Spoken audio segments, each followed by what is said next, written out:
अब हम लोग डिस्कस करेंगे यूरिया सिंथेसिस। क्वेश्चन इस पर आता है क्रेब हैंसरेट साइकिल। बुक्स वगैरह में देखिएगा कहीं पे तो बड़ा कॉम्प्लिकेटेड रहता है, इसको हम लोग बहुत आसान ढंग से समझ सकते हैं।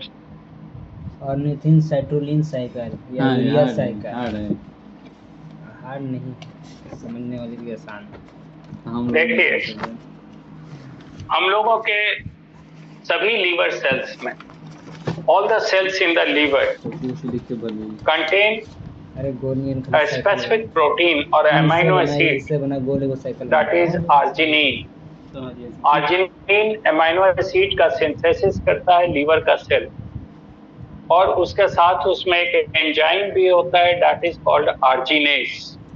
Arginase amino acid present in each and every liver cells, और उसके साथ एक एंजाइम भी है, नाम है आर्जिनेस। इन्हीं का इंपॉर्टेंट रोल है यूरिया के निर्माण में। तो देखिए, जब बॉडी से अमोनिया को कलेक्ट करके ब्लड यानी एफरेंट रीनल आर्टेरियोल पहुंचेगा, पहले तो ब्लड कलेक्ट करके पहुंचेगा लीवर में, और लीवर में ये निर्माण होगा यूरिया का, और फिर यूरिया को लेके पहुंचेगा किडनी में, और फिर फिल्टरेशन होगा, जो आगे बात करेंगे। तो लीवर में सिंथेसिस हो रहा है। तो जब ब्लड पहुंचता है अमोनिया को लेकर लीवर में, तो each and every cells of the liver, ये नहीं कि कोई एक दो सेल, बॉडी लीवर का सारा सेल इस अमोनिया को एब्जॉर्ब करता है और इसको चेंज करता है यूरिया में। तो ये ध्यान रखिएगा, as the blood containing ammonia enters into the liver, each and every cells of the liver absorb ammonia from the blood and then it changes it into the urea. This change or conversion occurs in cyclic form, इसलिए इसको urea cycle कहते हैं। इसमें important role है ornithine और साइट्रोलिन का, तो ornithine साइट्रोलिन cycle भी कहते हैं। और साथ ही साथ इसको स्टडी किया था क्रेब और हैंसरिट ने, तो क्रेब हैंसरिट साइकिल भी कहते हैं। अभी सीबीएसई मेडिकल जब हो रहा था से 7-8 साल पहले, ये क्वेश्चन आया कि the Krebs Henseleit cycle is, answer was urea cycle. बहुत सिंपल क्वेश्चन था। अब देखिए, ये arginine, it is the amino acid synthesized within the liver cell. liver cell इसका synthesis करता है, नाम है arginine. The arginine changes into another amino acid which is called ornithine. ये एक दूसरे फॉर्म में चेंज करेगा, इसका नाम है ऑर्निथिन साइट्रोलिन में, लेकिन इसमें मदद करेगा आर्जिनेज एंजाइम, आर्जिनेज। और साथ ही साथ इस प्रोसेस में एक मॉलिक्यूल वाटर खर्च होगा और रिलीज होगा 1 मॉलिक्यूल यूरिया। तो आप देखिए, आर्जिनिन, इसका सिंथेसिस हो रहा है लीवर के सेल में in presence of the enzyme arginase. Arginase के प्रेजेंस में इट चेंजेस इनटू ऑर्निथिन, और इस प्रोसेस में 1 molecule of water is utilised and 1 molecule of urea is released. ये यूरिया रिलीज हुआ। अब देखिए, ornithine then changes into citrulline. Ornithine change करता है फिर साइट्रोलिन में, इसे द साइट्रोलिन, और इसमें मदद करता है एक enzyme that is the carbamyl phosphate link. Carbamyl, ये सब है कॉपी में बनाया हुआ, कार्बामिल फॉस्फेट लिंक, इसके प्रेजेंस में एक कन्वर्सन होता है फॉस्फेट लिंक, और इस प्रोसेस में यूटिलाइज होता है 1 molecule ammonia and 1 molecule CO2 और रिलीज होता है 1 मॉलिक्यूल वाटर। यानी ऑर्निथीन चेंज हो गया साइटोलिन में, और इसमें मदद करता है ये एंजाइम कार्बामिल फॉस्फेट लिंक, और इस प्रोसेस में एक मॉलिक्यूल अमोनिया और एक मॉलिक्यूल CO2 यूटिलाइज हुआ और रिलीज किया 1 molecule water. Now citrulline changes back into arginine in presence of another enzyme arginino-succinic acid link, arginino-succinic acid link।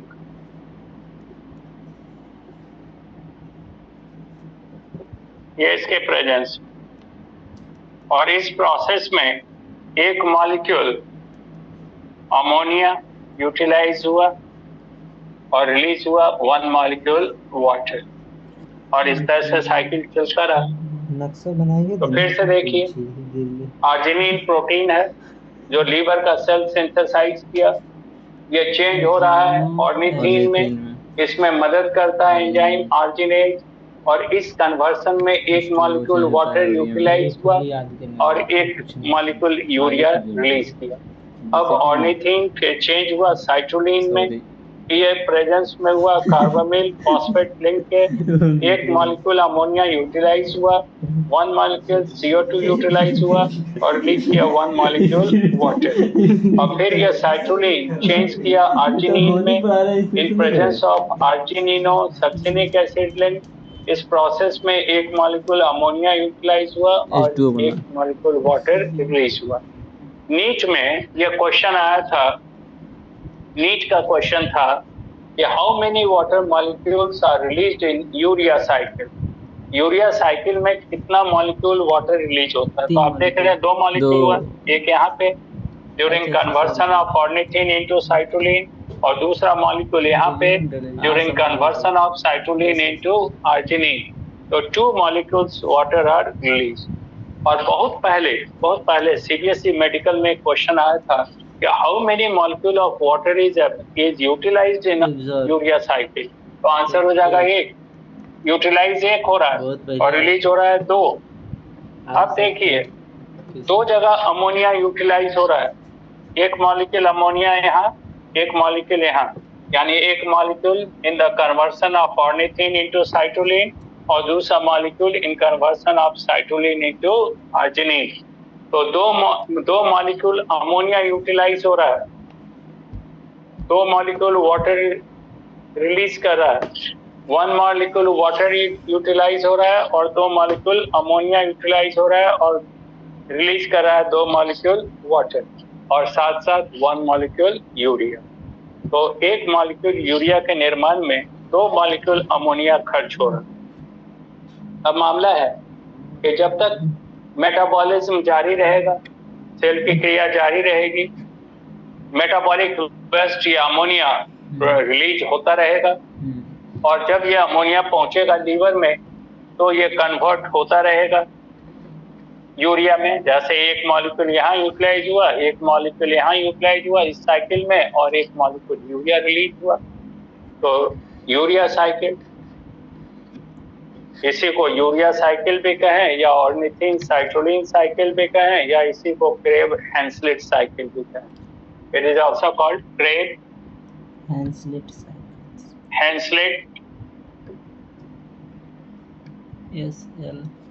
Cycle, एक ही चीज है। तो ये इम्पोर्टेंट है, ध्यान रखिएगा। तो यूरिया का निर्माण हो गया लीवर में। अब इस यूरिया को लेकर ब्लड पहुंचेगा किडनी में, तो किडनी में पहुंचेगा तो फिल्टरेशन होगा। अब हम लोग देखेंगे फिल्टरेशन। सर ये वाटर क्यों निकला? वाटर कहाँ वाटर निकला? वो निकलते निकला, हमको ऐसा पानी की कमी हो गया था। नहीं, इसका टेम्परेचर सर का बहुत ज़्यादा होता है लीवर का।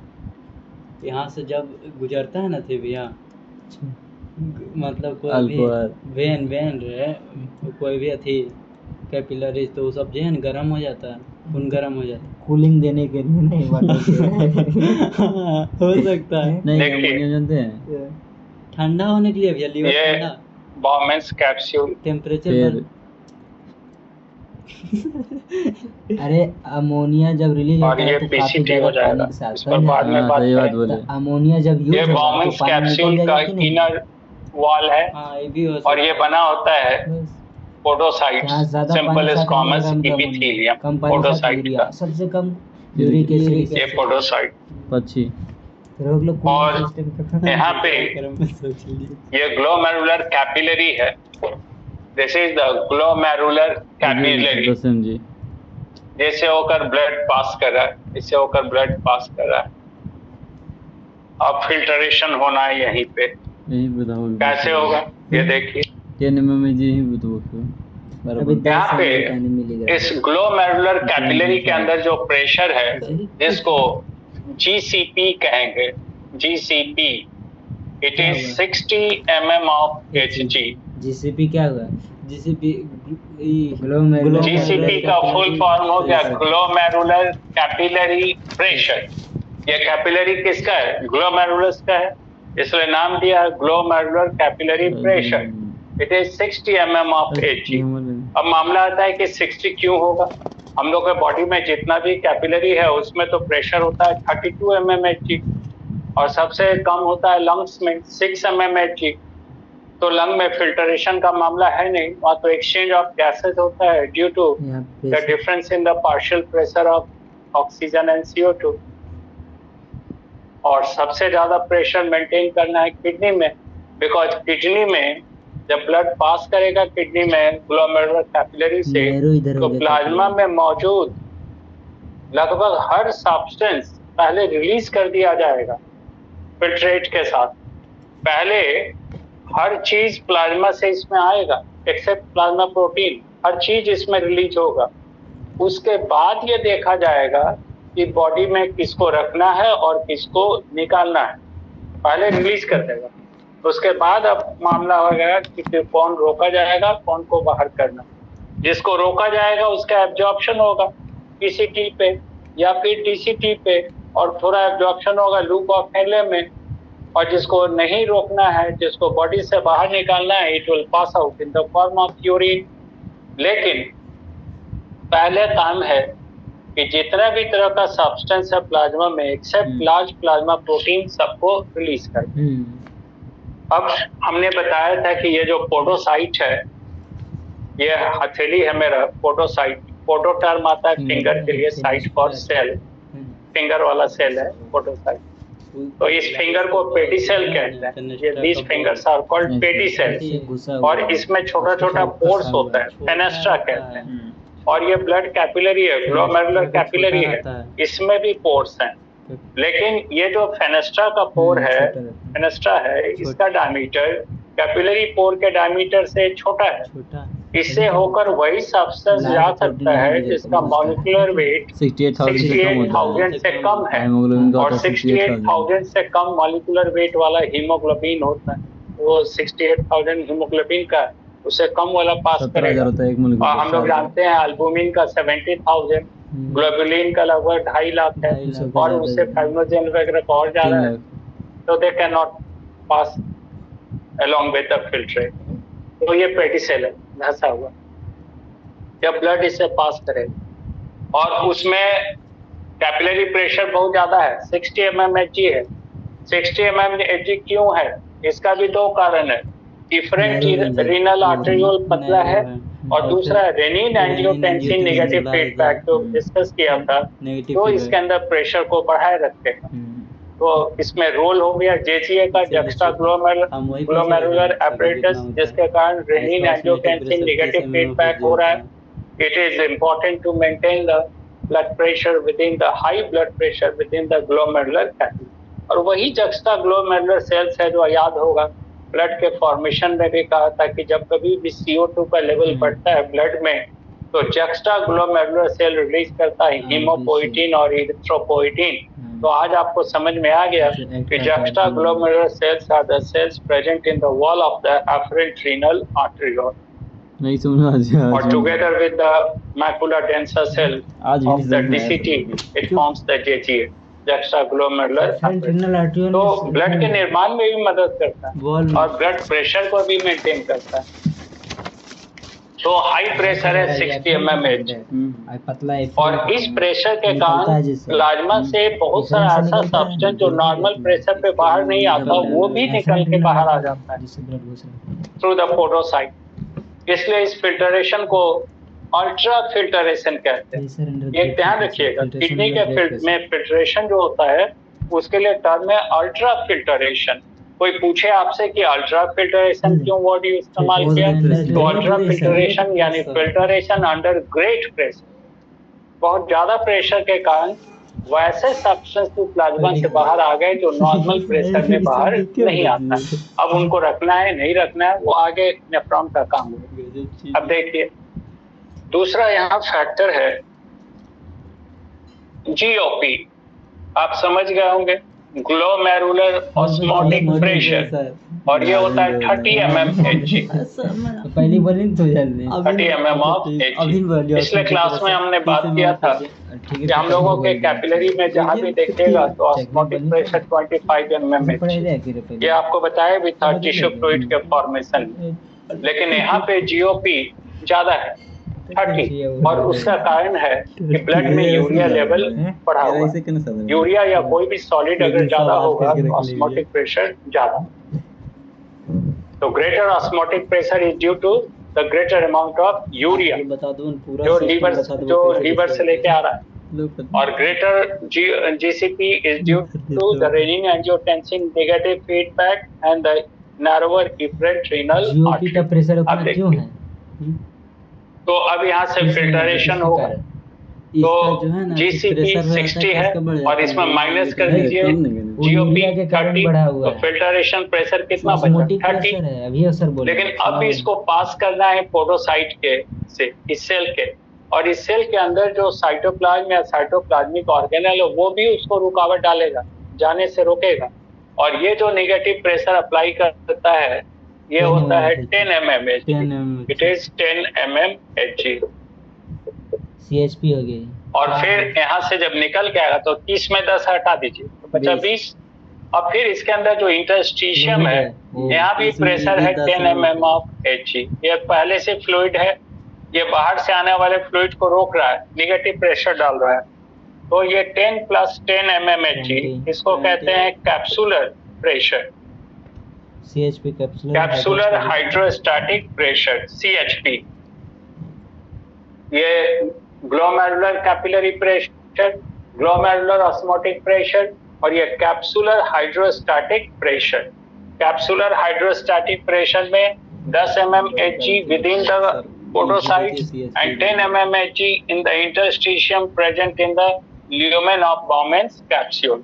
तो टोटल हो गया CHP कितना हो गया 20 हो गया 20 mm ऑफ Hg। तो इसलिए effective filtration pressure EFP, effective filtration pressure is equal to GCP minus GOP plus CHP। तो आप देख लीजिए it will be 10 mm of Hg। इसका फिर देखिए तो नॉर्मल जो फिल्टरेशन प्रेशर होता है, इफेक्टिव फिल्टरेशन प्रेशर होता है किडनी में, वो होता है 10 mm of Hg, 10 mm of Hg। And when the effective filtration pressure is 10 mmHg 1 mmHg, जब ये इफेक्टिव फिल्टरेशन के प्रेशर कितना है 1 mmHg, तो 12.5 ml filtrate, 12.5 ml filtrate is formed in 1 minute per minute. If the effective filtration pressure is 1 mmHg, 12.5 ml filtrate is formed. अब यहाँ तो होता है 10, तो 10 को मल्टीप्लाई कीजिएगा 12.5 से, तो glomerular filtration rate GFR, glomerular filtration rate will be 10 multiplied by 12.5, ये हो जाएगा 125 ml per minute। इसी से निकाले थे per 180 minute. Millilitre. This is the effective filtration. It is the glomerular filtration rate. ठीक है ये capsular hydrostatic pressure, ये GCP, GOP, and this is the GFR, glomerular filtration rate. इसको मल्टीप्लाई कर दिया 1 mmHg जब प्रेशर होता है EFP तो 12.5 ml फिल्ट्रेट बनेगा। यहाँ तो 10 होता है तो इसलिए अब एक सिंपल चीज आप समझ रहे हैं कि अगर फिल्ट्रेशन प्रेशर बढ़ गया, फिल्ट्रेशन प्रेशर बढ़ गया तो ग्लोमेरुलर फिल्ट्रेशन रेट क्या होगा, बढ़ जाएगा। फिल्ट्रेशन प्रेशर बढ़ जाएगा तो ग्लोमेरुलर फिल्ट्रेशन रेट भी बढ़ेगा, ज्यादा फिल्ट्रेट फॉर्म करेगा 1 मिनट में। और ठीक इसका उल्टा, अगर यहाँ ग्लोमेरुलर फिल्ट्रेशन अगर यहाँ पे अगर ग्लोमेरुलर कैपिलरी प्रेशर घट गया तो फिल्ट्रेशन रेट क्या होगा, घट जाएगा। इसलिए कि आप समझ सकते हैं कि जेजीए का कितना इंपॉर्टेंट रोल है रेनिन एंजियोटेंसिन। अब फिल्ट्रेशन प्रेशर घट गया छाने का काम तो रेट घट गया तो सीधा सा मामला है कि बॉडी से जितना यूरिया या मेटाबॉलिक वेस्ट को बाहर निकालना है वो नहीं निकल पाया, तो it will cause toxicity even death of the person. ये बहुत जरूरी है कि इसके अंदर जो फिल्ट्रेशन प्रेशर है वो मेंटेन रखा जाए। और ये काम भी करता है किडनी खुद अपने भरोसे, क्योंकि किडनी ही रिलीज करवा रहा है रेनिन और खुद ही सारे चीजों को इन्वॉल्व किया हुआ है, लीवर को इन्वॉल्व किया है, हार्ट लंग्स को इन्वॉल्व किया है, एड्रिनल कॉर्टेक्स को इन्वॉल्व किया है, हाइपोथैलेमस को इन्वॉल्व किया और काम क्या कर रहा है, अपना ही फंक्शन को रेगुलेट करवा रहा है। That's why it is negative feedback. बहुत कॉम्प्लेक्स नेगेटिव फीडबैक है जो आपने आसानी से समझे। अब देखिए GFR तो आ गया 125 ml। अब एक टर्म आता है फिल्टरेशन फ्रैक्शन, ध्यान रखिएगा। फिल्टरेशन फ्रैक्शन शॉर्ट में कहते हैं FF। फिल्टरेशन फ्रैक्शन शॉर्ट में लिखा FF।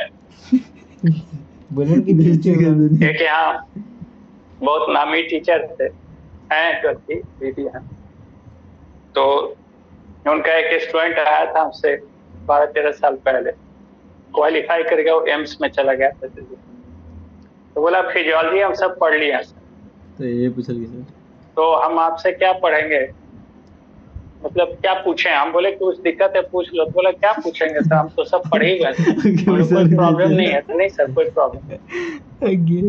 तो इतना कॉन्फिडेंट था तो हम बोले कि अच्छा बताने लगेंगे। सुन रहा था ध्यान से तो टेबल पे, हम बोले अच्छा फिल्टरेशन फ्रैक्शन का सुने हो? बोला हाँ सर। तो हम बोले कितना वैल्यू होता है? बोला 0.17। बोले वेरी गुड, बहुत अच्छा है। बाद में गया भी एम्स में। तो हम बोले अच्छा ये बताओ कैसे आया 0.17 आया कैसे? हाँ 0.17 ये जो 0.17 है वो आया कैसे? अब तो उसके पास कोई जवाब नहीं था। तो वही चीज कह रहे हैं कि कई बार टीचर स्टूडेंट को रटवा देते हैं कि रट लो ये चीज, और अभी आलतू फालतू मत सोचो, पढ़ने का समय नहीं है, इम्तिहान है, बस यही रट लो और उसी में वो धोखा खाएगा। टोटल ब्लड कितना है? अब देखिए फिल्ट्रेशन फ्रैक्शन कैसे आता है। FF is the ratio of आधा है 50% प्लाज्मा।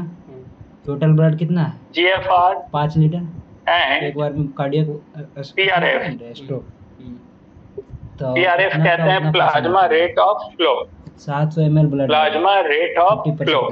ध्यान दीजिएगा, GFR तो निकाल दिया है 125 ml और ये है PRF, plasma rate of flow. अब देखिए इसका ये हो गया 125 ml पर मिनट और ये हो गया 700 ml पर मिनट। अब आप लोग का दिमाग चकरा रहा होगा कि कैसे 700 निकाले। यस, और आपके बैच में तो एक बड़ा सीरियस प्रॉब्लम है कि रिवीजन होता नहीं। लेकिन जरा सा काइंडली क्लास के बाद अपना उलट के देखिएगा ब्लड जो पढ़ाया है टिश्यू में, तो उसमें बताया है कि minute volume to the kidney is 1300 ml। बताया था कि minute volume is the fraction of cardiac output 1 minute में हार्ट कितना ब्लड भेजता है पूरे बॉडी को, it is cardiac output. It is equal to rate of heartbeat multiplied by stroke volume. तो रेट ऑफ हार्ट बीट हो गया 70 से 72, स्ट्रोक वॉल्यूम हो गया 511 लगभग 5 लीटर। अब 5 लीटर में कितना ब्लड किसको मिला, इसका जब एस्टिमेशन करते हैं, डाटा लेते हैं, तो it is called minute volume. इसका एस्टिमेशन जब हम लोग लेंगे तो इट इज मिनट वॉल्यूम। तो मिनट वॉल्यूम टू द सबसे ज्यादा मिनट वॉल्यूम है लीवर का 1500 ml। उसके बाद सबसे ज्यादा ब्लड 5 लीटर ब्लड जब पंप हुआ तो उसमें 1500 ml ब्लड जाता है लीवर। लीवर मास्टर लेबोरेटरी है, सारा काम कर रहा है। लीवर से ज्यादा और 1300 ml जाता है किडनी में। तो किडनी का जो मिनट वॉल्यूम है वो कितना हो गया 1300। अब एक चीज आप पढ़ चुके हैं कि ब्लड में 45% कॉर्पसस है और 55% प्लाज्मा है। तो हुजूर 1300 ml जो मिनट वॉल्यूम है किडनी का, उसका 55 पार्ट निकालिए। 1300 ml किडनी में गया, 45% है कॉप्सल। कॉप्सल तो फिल्टर होगा नहीं, कॉप्सल इधर से आएगा नहीं, आरबीसी डब्ल्यूबीसी आएगा क्या, प्लाज्मा।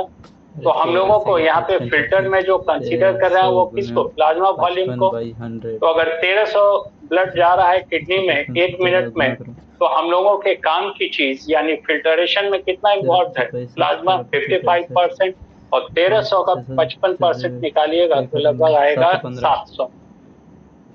अब इसका अगर कैलकुलेशन कीजिएगा तो वैल्यू आ जाएगा 0.17। This is the filtration fraction. Filtration fraction 0.17 और filtration fraction is the index of renal physiology. Index of renal physiology, अगर किडनी में कहीं भी थोड़ा भी कोई प्रॉब्लम होगा तो इसका वैल्यू चेंज कर जाएगा। जैसे देखिए, अगर ग्लोमेरुलर फिल्ट्रेशन रेट कम हो जाए या बढ़ जाए तो ये वैल्यू नहीं रहेगा, कम हो गया या बढ़ गया। उसी तरह मिनट वॉल्यूम, हार्ट में कोई प्रॉब्लम आ गया, rate of heartbeat slow हो गया या स्ट्रोक वॉल्यूम कम हो गया, तो फिर प्लाज्मा वॉल्यूम 700 नहीं होगा, मिनट वॉल्यूम कम हो जाएगा, प्लाज्मा वॉल्यूम कम हो जाएगा, तो फिल्ट्रेशन फ्रैक्शन का वैल्यू भी क्या होगा, चेंज होगा। तो अगर नॉर्मल जो हम लोगों का किडनी का फंक्शन है उसमें फिल्ट्रेशन फ्रैक्शन हुआ 0.17। ये तो लोग याद कर लेते, कैसे निकला जब देख लिया आपने। 70 ml करता है। अब इसके वैल्यू में थोड़ा भी चेंज आता है means there is something wrong with the kidney, 70 ml कुछ ना कुछ प्रॉब्लम है।